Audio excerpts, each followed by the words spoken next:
नमस्कार, सत श्री अकाल, राम राम साहब, खम्बागाणी, वड़कम, प्रणाम। आप सभी का ऑल्टरनेट मीडिया में फिर से स्वागत है। इस वक्त जो ममता बनर्जी कर रही हैं वेस्ट बंगाल में, जैसे लग रहा है कि ग्रेटर बांग्लादेश एक नई देश की तैयारी कर रही है। ये महिला है। ममता नाम किसने रखा है इसका?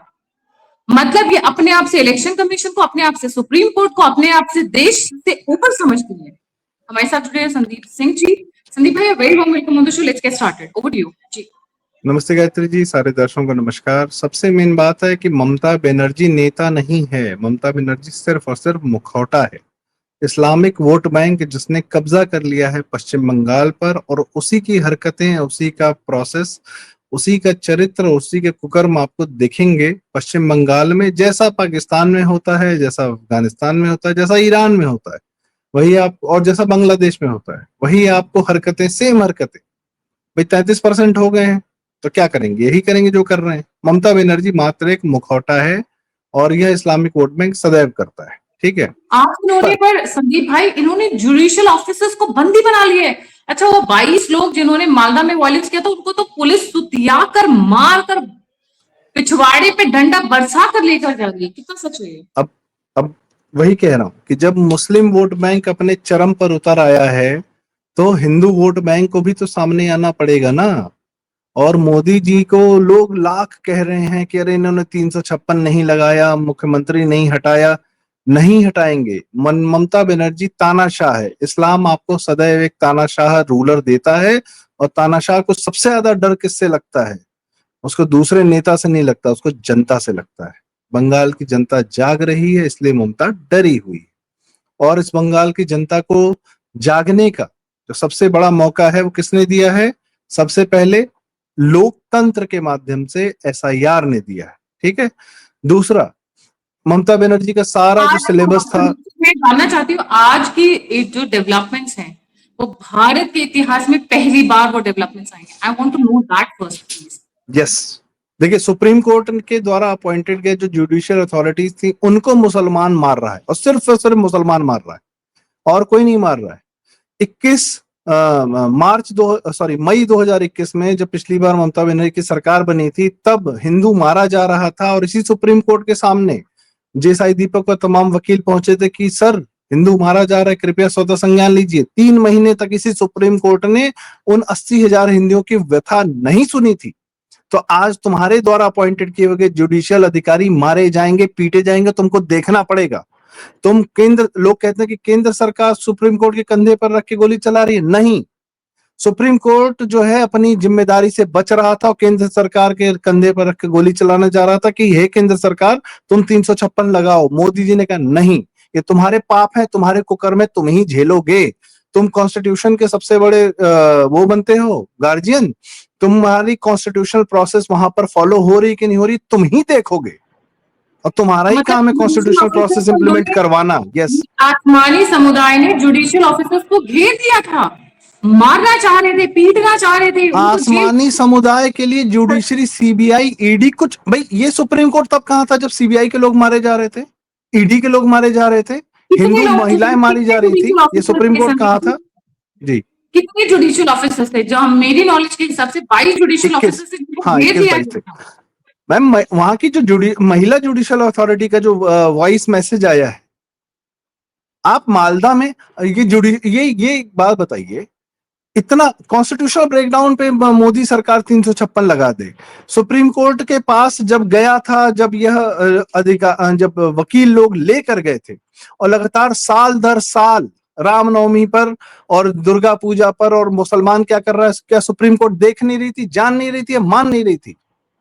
हाईकोर्ट के लोग, अगर कलकत्ता हाईकोर्ट के लोग लगातार केसेस पे केसेस कर रहे थे, सॉरी, ममता बनर्जी के केसेस देख रहे थे और ममता बनर्जी की सरकार को बार बार चेतावनी दे रहे थे कि ऐसा मत करिए, ये मत करिए, और वहां पर किस प्रकार के करप्शन केसेस हो रहे थे, किस प्रकार पे महिलाओं पे हमले हो रहे थे, संदेश खाली हो, मुर्शिदाबाद में दंगे हो, मालदा में दंगे हो। जी, agitated today because what has happened in Malda is like she is laying the foundations for a new country. ना इलेक्शन कमीशन की सुनेगी, ना सुप्रीम कोर्ट की सुनेगी, ना सेंट्रल एडमिनिस्ट्रेटिव पुलिस फोर्स उसके कंट्रोल में रहेगी। ये करना क्या चाहती है ये महिला? महिला कहते हुए भी मुझे शर्म आती है, मैं खुद एक महिला हूँ, महिला के मन में ममता होती है। ये तो सुप्रीम कोर्ट तक को नहीं छोड़ रही है, जुडिशियल ऑफिसर्स तक को नहीं छोड़ रही। ममता बनर्जी वो गन्ना है जिसको इस्लामिक वोट बैंक ने उसके सारा जूस निकाल लिया और उस गन्ने ने कोई काम बचा नहीं उस महिला का। वो ममता बनर्जी मुलायम सिंह यादव के तरीके से बिहेव कर रही है। मुलायम सिंह यादव को 2013 में यह कहते हुए सुना गया कि अरे हम मुख्यमंत्री होते तो हम अपने बेटे से बढ़िया काम करते, लेकिन 2014 में जैसे ही मुलायम सिंह यादव को पता चला कि भाजपा की लहर आ गई, मुलायम सिंह ने कहा हे प्रभु हमको माफ कर देना, हमको मत छेड़ना, हमारे हमारा बेटे बुढ़ापा को ढंग पूरा से कट छोड़ जाए। दीजिए। मैं बता रहा हूँ ममता एंड मुलायम बहुत बहुत सेम, ठीक है। तो मुलायम ने अगले जो लास्ट धोबी पछाड़ दिया वो अपनी पार्टी और अपने बेटे और अपने भाई शिवपाल यादव को दिया कि तुम लोग जाओ भाड़ में, आई डोंट केयर, मैंने ऊपर से अभय दान मांग लिया है, मैं बचा रहूंगा, मैं घर में रहूंगा, मैं अपने घर में रह के निपट जाऊंगा, लालू की तरह जेल इनके जेल साथ जेल क्या जेल हुआ नहीं ये दौड़ूंगा। ये जो ममता 22 लोग बनर्जी पकड़े ने गए सेंटर के मामला, साथ ममता बनर्जी ने सेंटर के साथ सेटिंग कर ली है कि यह मैं सीएम रहूंगी, जो भी हो रहा है वो आप देखिए, वो आप समझिए, और इस बार मैं स्वयं चुनाव हारूंगी, बस मेरी जान बख्श देना, अभिषेक बनर्जी जाए भाड़ में, टीएमसी जाए भाड़ में, आई डोंट केयर। ये पार्टी, ये आदमी, ये सब मैंने अपने लिए बनाए थे। मुझे बूढ़ा नेता भाजपा का ना हो तो अपनी जिंदगी खराब होने नहीं देता, अपना बुढ़ापा खराब होने नहीं देता है, चाहे शरद पवार हो, चाहे तो क्या मुलायम सिंह इन ये यादव, जो चाहे जिन लालू हो, लोगों चाहे ने ममता अटैक हो। किया था इन ऑफिशियल्स के ऊपर, उनके अगेंस्ट में क्या कार्रवाई की गई है संदीप जी? ये केस बन रहा है। अगर ममता गलती से जीत जाती है, देखिए ये आखिरी मौका है बंगाल की जनता को लोकतंत्र के द्वारा। इस्लाम को सिर्फ और सिर्फ लोकतंत्र हरा सकता है। इस्लाम को दूसरा नेता, दूसरा दंड, देखिए जहां मोदी जी को जरूरत थी, जहां पे इस्लाम पूरी तरह काबिज हो गया है जम्मू कश्मीर में, वहां उन्होंने केंद्र सरकार के अधीन ले लिया। और अगर चंद्रचूड़ और सुप्रीम कोर्ट ने नौटंकी न की होती तो जम्मू कश्मीर में चुनाव नहीं होते। पर इट वॉज सुप्रीम कोर्ट जिसकी लाज रखी और चुनाव करवाया गया, और फिर भी किसी तरह कंट्रोल में किया रखा गया है। जहां पश्चिम बंगाल में अमित शाह बोल चुके हैं कि ये भारत की सुरक्षा के लिए सबसे ज्यादा जरूरी है।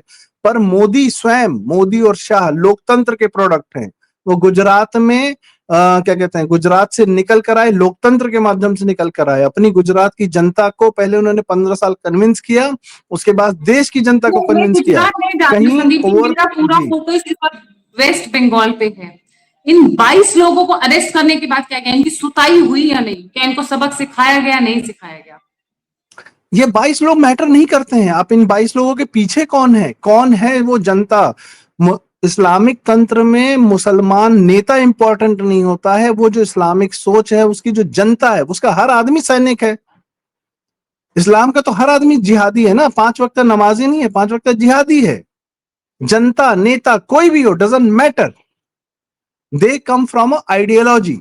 उस आइडियोलॉजी का से लड़ाई एक दूसरी आइडियोलॉजी ही कर सकती है। ईरान एक देश नहीं है। ईरान इस्लामिक आइडियोलॉजी का प्रोमैक्स वर्जन है। उसको काउंटर या तो यहूदी आइडियोलॉजी, यहूदी सभ्यता, या क्रिश्चियन सभ्यता। ईरान इजराइल वॉर, दो देशों का वॉर नहीं, क्रूसेड चल रहे हैं इस समय। It's pure crusades. दो रिलीजन्स की लड़ाई चल रही है, या 3 रिलीजन्स की। कमिंग बैक इन्होंने to West highway Bengal, highway block कर दिया है, उस हाईवे को कैसे खुलवाएंगे? हाईवे ब्लॉक कर दिया, मैं वही कह रहा हूं, ये सारे के सारे पॉइंट्स नोट हो रहे हैं, ये पूरा केस बन रहा है और सुप्रीम कोर्ट को दिखाया जा रहा है कि तुम मेरे, देखिए 2021 से लेकर 2026 तक लगातार ये बात कही गई, कई लोगों ने कहा, और कई लोगों ने, मैं एक फिर उदाहरण देता हूं, राम मंदिर का फैसला सुप्रीम कोर्ट से आना था, लोग कह रहे थे अध्यादेश लाओ, खत्म करो, सुप्रीम कोर्ट के कंधे पे क्यों गोली दाग रहे हो, दिस दैट। पर जब समाधान निकाला, फुल एंड फाइनल समाधान निकाला, उत्तर प्रदेश की यहाँ जनता पर मैं ने। अपने व्यूअर्स को अपडेट करना मैं चाहूंगी, coming back to West Bengal ji. Viewers को अपडेट करना चाहूंगी, कल से मालदा के अंदर दंगे भड़के हुए हैं। जो बिल्कुल होने जुडिशियल चाहिए। ऑफिसर्स एफआईआर करने गए हुए थे उनको घेर कर उनको मारने पीटने, जो महिला ऑफिसर्स थे उनके रेप करने की कोशिश तक की गई। उसके बाद हाईवे ब्लॉक करने की कोशिश किया। आनंद फानन में ममता बनर्जी ने अपनी इज्जत बचाते हुए 10-22 लोगों को गिरफ्तार करवाया। बट हम लोगों को, जो राष्ट्रवादी जनता है, गिरफ्तारी नहीं चाहिए, शूट एट साइट चाहिए, अरे योगी का बहन, चाहिए। कोई शूट उत्तर प्रदेश का इलाज कैसे हुआ? शूट एंड साइट से हुआ था क्या? उत्तर प्रदेश का असली इलाज कैसे हुआ? जब एक हिंदू नेतृत्व मिला उस समाज को, उस भूमि को। हिंदू नेतृत्व ही सुधारेगा। इस्लामिक पश्चिम बंगाल में कोई चुनाव नहीं हो रहा है, हिंदू वर्सेस मुसलमान का युद्ध, सभ्यताओं का युद्ध हो रहा है। वन हैज टू अंडरस्टैंड, सामने वाला इस्लाम लेकर आ रहा है सामने। वो डेस्परेट है। वो डेस्परेट इसलिए है क्योंकि उसके लिए डू और डाई है। क्या हिंदू, बंगाल की हिंदू जनता के लिए डू और डाई है? और बंगाल की जनता अगर ताकत नहीं देगी मोदी और शाह को, तो फिर मोदी एक शाह चीज तो और ठीक है है, संदीप ममता जी, बनर्जी जीत ये जाएगी, वो AIM 356 लगा देंगे। AIM के लोगों पे डाउट किया जा रहा था, निकल कर आए हैं ISF के लोग। Who is this ISF? इस्लाम इस समय समझ गया है कि भारत का लोकतंत्र का जितना बेनिफिट लेना था वह ले चुका है, अब वह ताकत में नहीं आ सकता है। Islam is going back to direct action day और may be the age of 1930s and 1940s, जब उसको समझ में आ गया था कि जब भारत को स्वतंत्रता मिलेगी तो हिंदू रूल करेगा, हमको हिंदू रूल के अंतर्गत नहीं आना है। इसलिए उसने अपने लिए पाकिस्तान लिया और हत्याएं की, सब कुछ किया। आज भी उसको शायद समझ में इसीलिए आ अमित गया शाह है। 15 दिन, आज भी, एक अमित सेकेंड शाह गायत्री जी, 15 एक दिन सेकेंड, बस एक बैठे सेकेंड हुए हैं गायत्री जी, बस एक सेकेंड, एक वेस्ट सेकेंड, बंगाल में। एक सेकेंड, एक सेकेंड। आज भी इस्लाम को समझ में आ गया है कि वह अब भारत में वोटिंग के माध्यम से सरकारों को या जनता को प्रभावित नहीं कर सकता है, जनता पर रूल नहीं कर सकता है इस्लाम। इसलिए राहुल गांधी को भी सारे हिंदू नेता नहीं चाहिए। They are going back to 1930s कि अब हमको रिप्रेजेंटेशन नहीं मिल रहा स्टेट गवर्नमेंट में और सेंट्रल गवर्नमेंट में, हमको अपना देश चाहिए। इसलिए वो इकट्ठा हो रहे हैं ओवैसी के पीछे, हुमायूं कबीर के पीछे। कहते जी,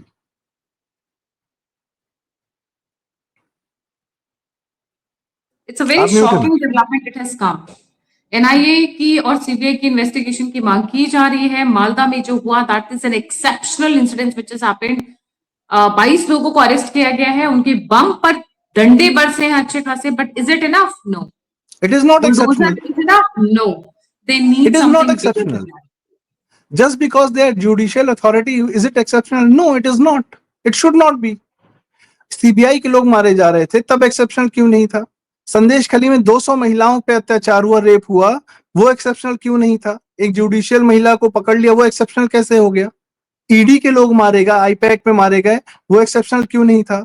आरजी कार में एक महिला का भीषण तरीके से रेप हुआ, वो एक्सेप्शनल क्यों नहीं था? पश्चिम बंगाल में किस प्रकार से गायों को मारा जाता है, महिलाओं के साथ क्या अत्याचार होता है, डेली बेसिस पे जनता के साथ अत्याचार होता है, वो एक्सेप्शनल क्यों नहीं था? जुडिशरी को देखना पड़ेगा कि ये तुम्हारे द्वारा पैदा किया हुआ है, ये कीचड़, ये गंदगी तुमने पैदा की है, तुमने इसको संरक्षण दिया है। गैंग्स ऑफ वासेपुर में एक सीन है, उसमें मनोज वाजपेयी एक आदमी को पकड़ के लाता है, उसकी आंखें फाड़ के ऐसे कहता है, ये देख, ये देख। तो ये हो रहा है, मोदी सरकार और अमित शाह ये दिखा रहे हैं जुडिशरी को, तुम देखो, तुमने ये। मोदी सरकार 356 2021 में लगा देती, पर उस समय कोविड से डील कर रही थी, पूरे देश में महामारी आ रखी थी, तो एक प्रदेश को देखती या पूरे देश को देखती? लोग 2021 की जब चुनाव की बात करते हैं, वो कोविड, अप्रैल और मई के कोविड को भूल जाते हैं। व्हाट हम सब उस किस समय, किस मानसिकता में थे। और उसी सुप्रीम कोर्ट ने, उसी हाई कोर्ट ने यूपी में अप्रैल में कोविड महामारी के दौरान पंचायत के चुनाव करवाए थे, और इन्होंने जम्मू कश्मीर में चुनाव करवाया। ये बेनिफिशियरीज हैं। और अब जो ये एनजीओ पर लगाम लगी ना पैसे की, ये सबसे बड़ा फंड कटा है जुडिशरी का। ये एनजीओ के माध्यम से जो वकील इंदिरा जयसिंह एंड ऑल सब लाते थे ना पैसा लेके, इनकी कमाई तो करोड़ों में है, और जज साहब लोग की आमदनी का आता पता नहीं। तो ये क्या कुछ था आपस में? नहीं था। भी और हमने कितनी बार बात कर रखी है। इनकी नकेल कसने का समय आ गया, और इनको ये बताने का, जुडिशरी को दिखाने का कि तुमने पाल रखा है ऐसे लोगों को, तुमने देश विरोधी लोगों को पूरी अहमियत क्यों? जहांगीरपुरी में भाई रोहिंग्यास को घर मिलना चाहिए, एजुकेशन मिलनी चाहिए, ये सुप्रीम कोर्ट ने बोला था या नहीं बोला था? ये रोहिंग्या कहां से आ रहे थे? बंगाल से नहीं आ रहे थे। तुमको नहीं पता कि भारत में रोहिंग्या क्या कर रहा है? ये 2012 में जो है अमर शहीद जवान तोड़ रहा था मुंबई में, ये रोहिंग्या पूरे देश के साथ कहां बस रहा है? जम्मू में बस रहा है, हल्द्वानी बस रहा है। हल्द्वानी में रेलवे अपनी जमीन छुड़ाने जा रही है, तो कह रही है कि नहीं नहीं, इनको घर दीजिए, इनको एजुकेशन दीजिए, सरकार की जिम्मेदारी है। ये सुप्रीम कोर्ट बोल रहा था। ये पाप सुप्रीम कोर्ट का है, और उसको देखना पड़ेगा ये पाप का नतीजा अपने ही लोगों के साथ, अपने ही अधिकारियों के साथ। और सरकार बहुत सही कर रही है। आंखें फाड़ के सुप्रीम कोर्ट को दिखा रही कि ये देखो, और जब हम 356 लगाएंगे तो तुमको बचाएंगे। अपनी जनता, बंगाल की जनता में सिर्फ और सिर्फ हिंदू जनता मरी है, भाजपा के लोग मरे। भाजपा के लोगों से ज्यादा कष्ट है क्या किसी को? भाजपा के अपने जानने वाले लोग मरे हैं, मार के टांगे गए हैं, साल दर साल हर महीने ये टीएमसी के लोगों ने मारा है। तब सुप्रीम कोर्ट की आंख का पानी कहां गया था और उनकी आंख का खून कहां गया था? ये जुडिशरी ने पाला है इस ममता बनर्जी को और इस इस्लामिक आतंकवाद को जो बंगाल में हो रहा है। और जुडिशरी को अपने ही लोगों के पिटने से समझ में आना चाहिए कि तुम देखो, ये तुम्हारा पैदा किया हुआ कुकर्म है, तुम्हारा पैदा किए हुए ये कीचड़ है और इसके छींटे तुम पर पड़ेंगे। और अब अगर ममता जीतती है या हारती है, अमित शाह बंगाल में सिर्फ इसलिए हैं ये बताने के लिए कि बेटा डोंट वरी, जीतो, भाजपा जीते चाहे हारे, ममता बनर्जी मुख्यमंत्री नहीं रहेगी 3 मई 4 मई के बाद। क्योंकि फिर अगर मुख्यमंत्री बनी, मैक्स टू मैक्स क्या होगा, वर्ष के सिनेरियो, जीतेगी, 356 लगा के हटा देंगे, उसके डॉक्यूमेंटेशन कहाँ है? ये जुडिशरी फिर क्या मना कर पाएगी क्या कि हमने कॉन्स्टिट्यूशनल, आज जुडिशरी ने कल बोला है कि कॉन्स्टिट्यूशनल ब्रेकडाउन हो चुका है वहां पर लॉ एंड ऑर्डर का। ये जुडिशरी के कमेंट्स हैं, उनके ऑर्डर में भी लिखा हुआ है। कल को जब हटाएगी ना केंद्र सरकार ममता बनर्जी को, जीते चाहे हारे, वो बंगाल की जनता बताएगी। बंगाल की जनता को लास्ट मौका है, अपने आप को रिवाइव कर लो। उत्तर प्रदेश ने कर लिया, बिहार ने कर लिया, दिल्ली वालों ने कर लिया, गुजरात ने कर लिया, महाराष्ट्र ने कर लिया, तमिलनाडु भी करेगा, हरियाणा भी कर लेगा, कश्मीर वाले भी किसी दिन कर लेंगे। तुम करो, तुम बंगाल, तुम एक प्रदेश नहीं हो, तुम भारत का कोड हो और तुम भारत का कैंसर हो। अपना इलाज खुद करो। अगर तुम मरीज हो, तुम्हारा इलाज बाहर से कीमोथेरेपी दी जाएगी, पर अगर तुमने अपना इलाज खुद नहीं किया तो तुम्हारा इलाज बाहर फिर एम्पुटेशन करके होगा, फिर फुल फ्लेज सर्जरी होगी। नहीं, उस स्टेज पे आने नहीं देगी। एम्पुटेशन मींस की अ वेरी हार्ड मेथड, कि फिर बंगालियों को अधिकार नहीं होगा कि अपनी सरकार चुनने का, जैसे कश्मीरियों को नहीं है। फिर बंगालियों को अधिकार नहीं होगा अपनी सरकार चुनने का, फिर रोते रहना। Thank you so much Sandeep ji for joining. जाने से पहले सभी व्यूअर्स से रिक्वेस्ट है, मालदा में जो हुआ है that is an exceptional. Sandeep ji कह रहे हैं कि it is expected out of him, but judicial officers को घेरना, उनके कपड़े फाड़ देना, उनके साथ बदतमीजी करना और इस तरीके से उनके साथ आगे निकल जाना और फिर 22 लोगों की सुताई होना, these are new developments happening in the world of politics. Stay tuned with the alternate media. और अगर आप मुझसे जुड़ना चाहते हैं, इन्फॉर्मेशन शेयर करना चाहते हैं, सभी लिंक्स डिस्क्रिप्शन बॉक्स में। इसी के साथ जय हिंद, जय श्री राम, हर हर महादेव। हर हर महादेव। बंगाल को अब माँ ही बचाएंगी, माँ ही बचाएंगी, बांग्ला माँ बचाएंगी, माँ काली ही बचाएंगी अब।